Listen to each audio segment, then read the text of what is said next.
Hey guys, welcome back to my channel, and today I'm going to be talking about the NBA trade deadline and all the big moves that happened at the deadline. And look, it started off very slowly, there wasn't much activity going on, but as the days went on, many NBA trades happened and a lot of teams were getting involved, and it was extremely exciting to see as a fan. So today I'm just going to be covering some of the major trades that happened at the trade deadline.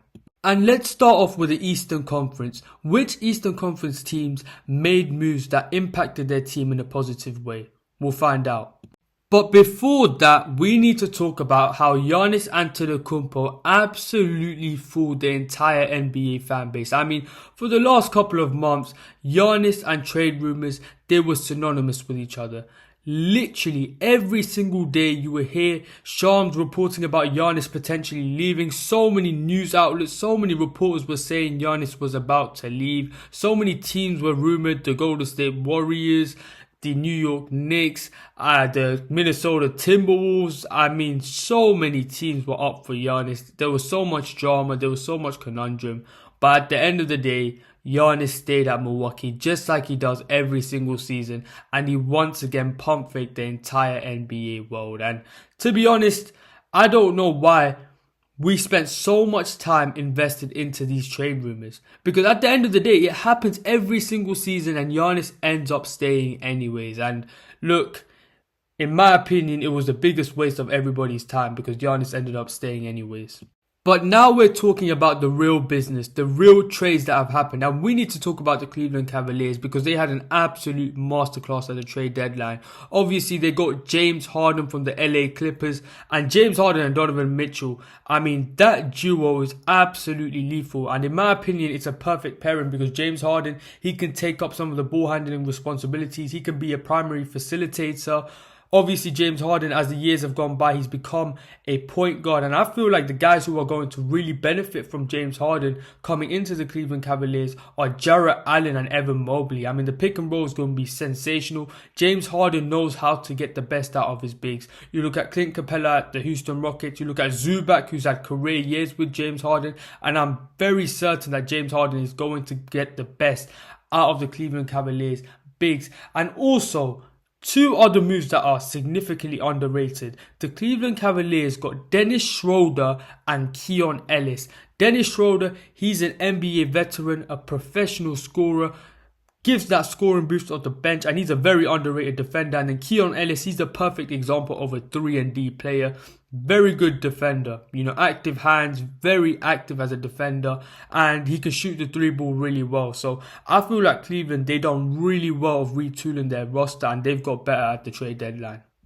Another team that got better are the Boston Celtics because they traded for Nikola Vucevic, and in my opinion, this is a great trade. One thing that the Boston Celtics really lacked was that definitive third option after Jaylen Brown and Derrick White, and Nikola Vucevic will give you that.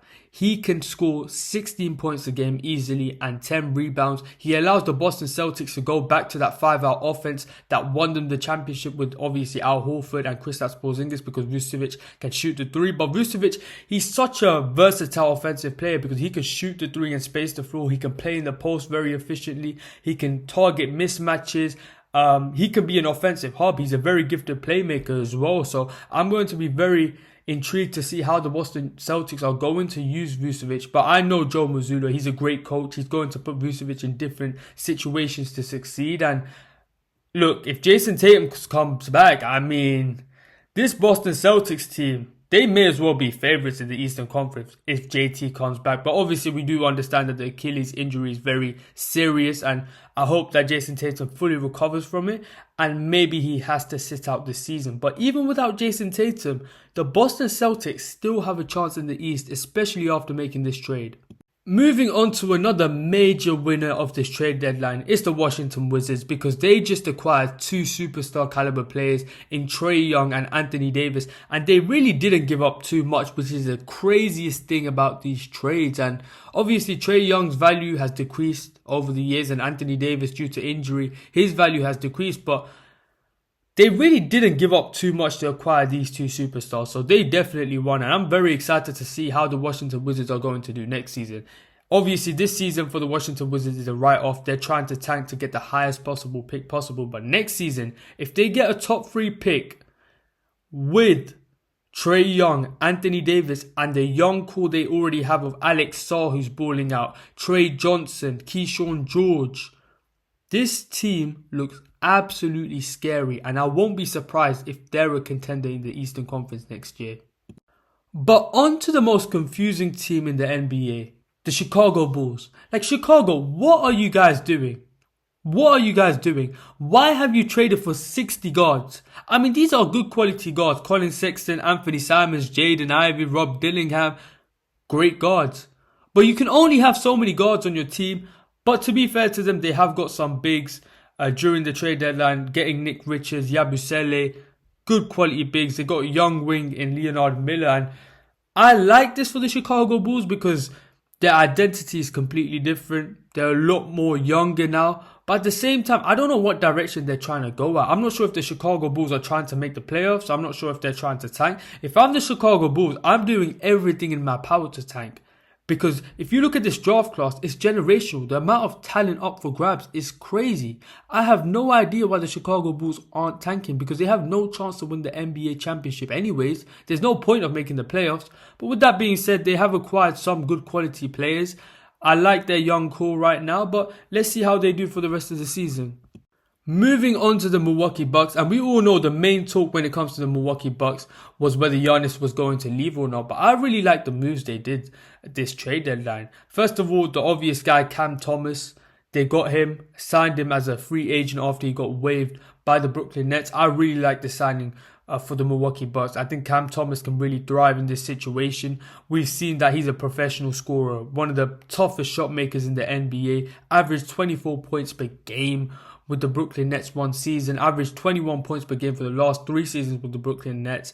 And there was a stretch where this guy scored 40 points for 3 games in a row. This guy is a professional scorer, and obviously he looked up to Kobe Bryant, and I can see why. I see a lot of the same tendencies, the similar tough shot making, but obviously some things about him have been questioned, like his attitude, like his mentality, his defense, his work rate. But at the end of the day, he is an all-star caliber player when you look at the numbers on the surface.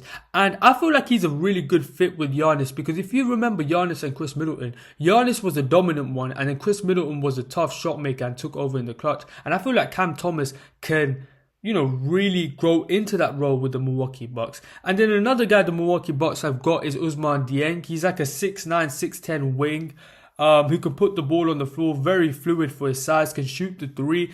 And I think this is a very underrated pickup because Dieng is only 22 years old. He comes from a winning organization like the OKC Thunder, so he must have picked up a lot of good habits. And he looks like a very decent player. And in my opinion, I think both of these guys can start for the Milwaukee Bucks. Cam Thomas can start at the 2 and Ousmane Dieng can start at the 3. So, in my opinion, the Bucks have really had an underrated trade deadline. The next team I'm going to be talking about are the Indiana Pacers, and the Pacers have got better. Obviously, Tyrese Haliburton is injured this season, and the Indiana Pacers they're doing a generational tank session. I mean, the way they're losing games, you just have to commend it at this point. But with that being said, getting a center like Zubac changes everything for the Indiana Pacers, because Zubac, he's such a great pick and roll partner, and if you pair him with Tyrese Haliburton, I mean, that pick and roll is going to be absolutely outrageous. And I really like the center options the Indiana Pacers have got now. They can be very versatile when running their offense. They can run, Zubac at the 5 lineups. They can run Jay Hoff at the 5 lineups if they want to go for more of a 5-out offense. But I think Zubac makes the Indiana Pacers a lot better. I think defensively, he's switchable. He can move well laterally for his size. He's one of the best rebounders in the league. And obviously, when they made the NBA Finals last season, they weren't a great rebounding team because of Miles Turner. But now they've got the complete opposite in Zubac, who's one of the best rebounding machines in the league. So in that aspect, he's just going to be cleaning up the glass. And yeah, he's a winning basketball player. And I think he's going to make them a lot better next season. And we all have to watch out for the Indiana Pacers, especially if Tyrese Haliburton comes back healthy. Now on to the New York Knicks. And obviously the Knicks, they really wanted Giannis, but unfortunately they couldn't get him. But they did get a point guard by the name of Jose Alvarado, and I really like this move for the New York Knicks. He's somebody who can contribute off that second unit, can handle the ball, a high energy player, very good defensive player, and he's the type of guy who wins you playoff games by 1 or 2 plays, right? He's going to get the crucial steal, he's going to get the crucial stop, and you need players like that to impact winning. And we even saw in his first game against the Boston Celtics when he played for the New York Knicks, he made so many winning plays, and that's who Jose Alvarado is. And I feel like this is an excellent pickup for the New York Knicks, and he's going to win them basketball games for sure. Now we're on to the Atlanta Hawks, and the Atlanta Hawks, they acquired Kuminga, Buddy Hield, CJ McCollum, and Corey Kispert. And look, Kuminga and Jalen Johnson as a duo, that looks very promising to me. And the Hawks' future looks really bright right now. And another thing they added is elite spacing. I mean, Buddy Hield, CJ McCollum, Corey Kispert, these guys are all 40% three-point shooters. And having that around a guy like Jalen Johnson is just going to make Jalen Johnson's life a lot more easier because he's got more space, he's got more time to operate. So I really like what the Hawks have done at the trade deadline. But the problem with the Hawks is, why are they so bad? I mean, they're sitting around the 9th, 10th or 11th seed in the East, but they've got way too much talent and their players are still performing well. I'm looking at Jalen Johnson, Nico Alexander-Walker, Onyeka Okongwu. I mean, guys are playing well at the Atlanta Hawks, but they're not winning games. It makes no sense. But in terms of the talent and the quality they have on their roster, I really like this roster and the future definitely looks bright.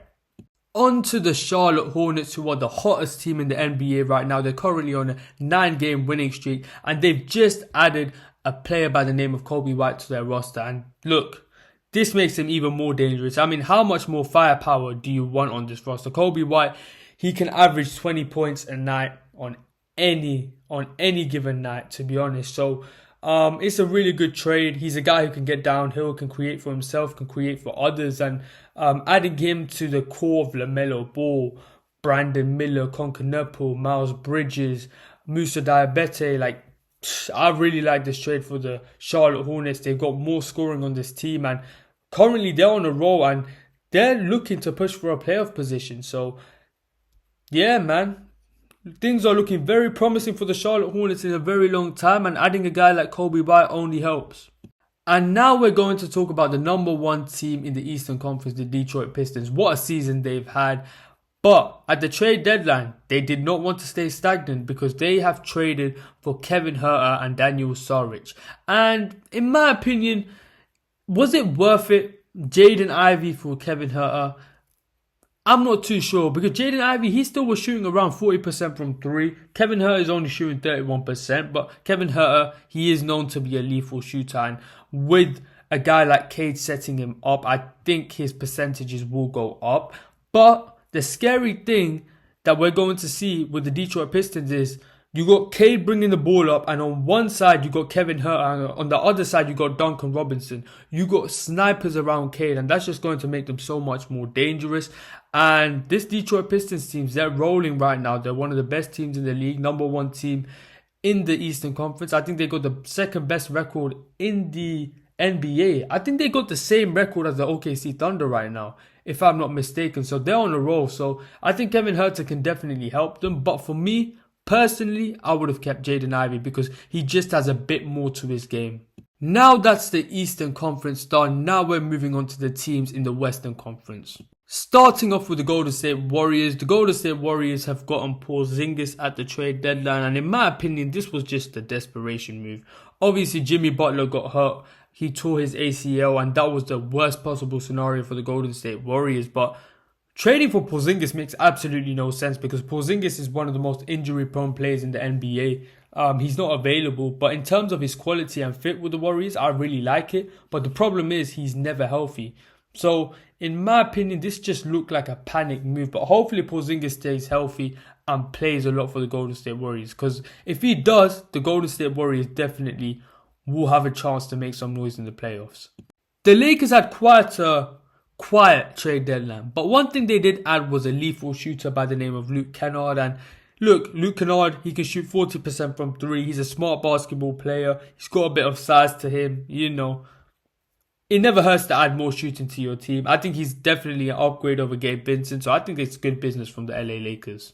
But now on to a team that has completely retooled its roster, the Los Angeles Clippers. They have got Garland, Mathurin and Isaiah Jackson, and clearly they've went in a direction to get a lot more younger, a lot more athletic, and I don't mind this whatsoever because they have accumulated draft capital by doing this.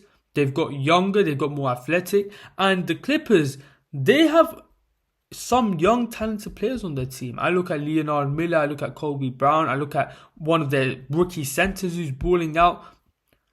And even though James Harden is out, the Clippers are still playing good basketball.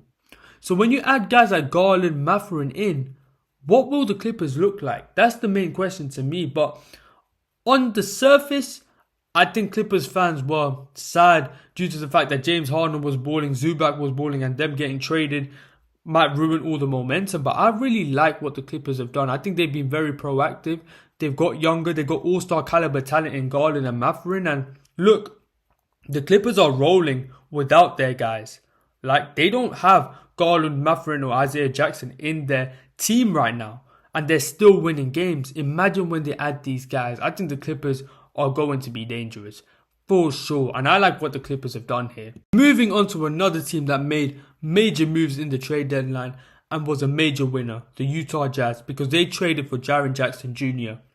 And I look at this Utah Jazz team, and they are loaded with talent. I look at Isaiah Collier, Keontae George, Ace Bailey, Jaren Jackson Jr., Lauri Markkanen, Walker Kessler. I mean, this team is extremely talented. They got a guy called Brian Sensabaugh. You guys might not know him, but he's a professional scorer. They got Filipowski.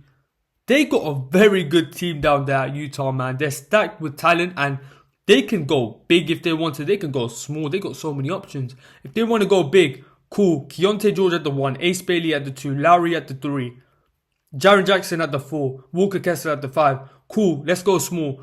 I'm going to play Isaiah Collier at the 1, Keontae George at the 2, Lowry at the 3, Jaren Jackson at the 4, Walker Kessler at the 5. There's so many options. There's so much depth and there's so much talent.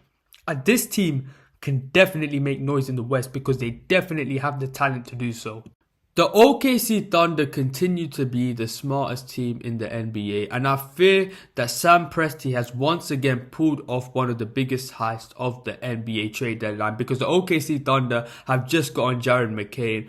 And look, in my opinion, this is a buy low, high reward type of signing because Jared McCain, if you look at his rookie season, he was absolutely exceptional. One of the best shooters in the NBA, can create for himself, can create for others. A really good basketball player with really good feel for the game, and he knows how to play the game. And obviously this season, due to factors like injury, due to the factor that Tyrese Maxey is healthy, VJ Edgecombe has come in, he's got limited playing time, but I feel like he can be a really good contributor to this OKC Thunder squad. And I feel like this OKC squad really need a skill set. Just another guy who can create for himself, who can shoot the 3 ball at a very high level, can offer spacing. And I really like this signing for the OKC Thunder. And him coming off the bench adds a lot more firepower to that offensive production off the bench. So I really like the signing for the OKC Thunder. Next up, the Minnesota Timberwolves. And the Minnesota Timberwolves, they signed Ayo Dosunmu. And I really like the signing for the Minnesota Timberwolves. Because, first of all, let's talk about Ayo Dosunmu. He's having a career year. He's averaging around 15 points per game for the Chicago Bulls. He's shooting very efficiently, around 50% from the field, 45% from the 3-point line. And adding more shooting and spacing to this Minnesota Timberwolves team is just going to make them a lot more dangerous. I'm not sure how the Minnesota Timberwolves are going to use him. Is he going to be a starter? Is he going to come off the bench? But regardless, this guy is going to give so much to this team. And the thing I like about him is that he's a very complete player. He can shoot the 3 at the very high level. His first step and speed is very underrated. This guy is quick as hell and he can get downhill at ease. And in basketball, any player who can get downhill, collapse the paint, they can create advantages, they create paint touches, they can spray the ball, initiate ball movement. So having a guy like this is a complete game changer for the Minnesota Timberwolves. And if he's a starter, great. If he's coming off the bench, they're adding more bench firepower, which the Minnesota Timberwolves have needed for a long time because they were way too overly reliant on Naz Reid to get the points. So I really like the signing for the Minnesota Timberwolves. Now we're at the end of the video and the NBA trade deadline. It was off to a slow start, but it was very entertaining by the end. I only covered the major trades that are going to make some type of impact this season. I did leave out a couple of trades like DeAndre Hunter to the Sacramento Kings, but I don't think that will be too significant because the Kings aren't really doing anything this season. But at the end of the day, a lot of activity, a lot of movement was going on in this trade deadline, and a lot of teams got better, man. Teams like the Boston Celtics, the Utah Jazz, the Indiana Pacers, the OKC Thunder, the Cleveland Cavaliers, the LA Clippers. A lot of teams got better, even the Minnesota Timberwolves. So it's going to be very interesting to see how the rest of the season plays out, because a lot of activity has gone on. A lot of teams' identities have changed. A lot of their play styles are going to change because of it as well. So it's going to be very intriguing to see how the rest of the season plays out. The Eastern Conference teams are getting better, right? Obviously the Eastern Conference at the start of the season, it was very weak, but now there's a lot of good teams in that East, man. You got Detroit, Boston Celtics, the New York Knicks, the Toronto Raptors, who have gone better as well. They got Trace Jackson Davis, who's a good defender, good rebounder, can offer size to them. So I really like the East. And the Western Conference, it's got even more competitive because teams like the Utah Jazz, they've got better with guys like Jaren Jackson Jr. So this season, it's going to be a movie, man. I can't wait until the playoffs. We're obviously at the All-Star break era right now of the season, and the season can get slow during this period of time, but the trades that have happened at the trade deadline have definitely made this season a lot more exciting and entertaining. What do you guys think? Share your thoughts in the comments. Like, share, comment, subscribe. Thank you guys for watching, and peace.